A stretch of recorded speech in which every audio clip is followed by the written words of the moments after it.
Sveiki, brangieji, skubu šiandien vėl jūs pasveikinti su Kristaus gimtadienio artėjimu. Matot, šurmulys nerimsta, o tik didėja. Visi ruošia dovanas, visi ieško, kaip pasveikinti vienas kitą. O mes vėl žiūrėsim į raštą ir skaitysim dar vieną nuostabią rašto vietą, kuri jau pradžios knygoje 12 skyriui Abraomui buvo pažadėti dalykai, kurie įvyko 1000 metų vėliau. Taigi, pradžios 12.3. Aš laiminsiu tuos, kurie tave laimins, sako viešpats, ir prakeiksiu tuos, kurie tave keikia. Ir tavyje bus palaimintos visos žemės giminės.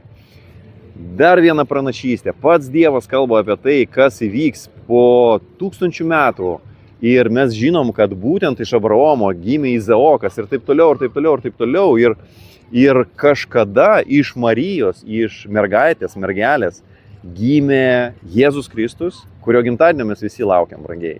Ruoškite dovanas, ruoškite stebuklui, nes Kristus gimsta mūsų gyvenime. Linkėjimai.